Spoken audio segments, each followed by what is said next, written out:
Have you ever wondered how a single Supreme Court decision could dramatically alter the course of civil rights in America, shifting the very meaning of equality for generations?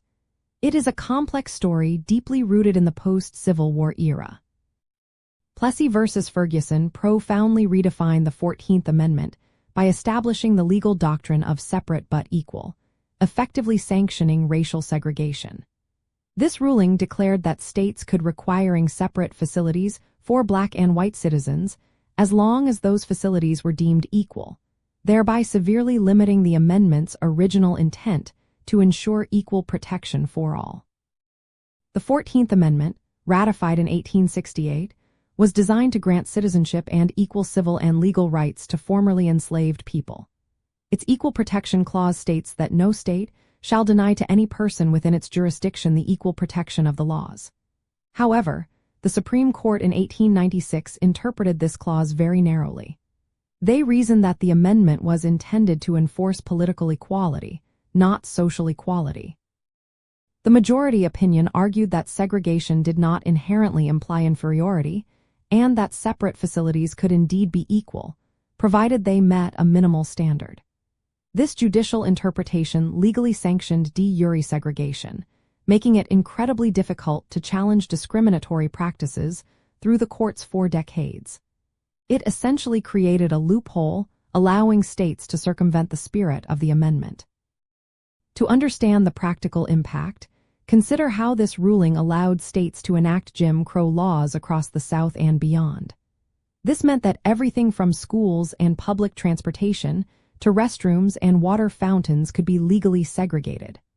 For individuals, this translated into daily life filled with explicit racial discrimination sanctioned by federal law. The ruling also meant that challenging these separate facilities in court required proving they were not equal, a very high and often insurmountable bar, rather than proving segregation itself was unconstitutional. A key dissenting voice in Plessy versus Ferguson was Justice John Marshall Harlan, who famously declared that our Constitution is colorblind. He foresaw the damaging implications of the separate but equal doctrine, arguing that it would inevitably lead to racial animosity and oppression. His dissent would later become a foundational argument for civil rights activists and attorneys decades later, inspiring the legal strategies that eventually overturned Plessy. The case hinged on Homer Plessy, who was 7/8 white and 1/8 Black, deliberately sitting in a white-only railway car to challenge segregation laws in Louisiana. His legal team argued that his civil rights were violated, but the Supreme Court disagreed, setting a precedent that would last for 58 years. Ultimately, Plessy versus Ferguson did not just interpret the 14th Amendment. It fundamentally altered its application, transforming a guarantee of equal protection into a justification for systemic inequality. This decision highlighted the immense power of judicial review to shape social reality and serves as a powerful reminder of how legal interpretations can both advance and impede the pursuit of justice and true equality for all citizens.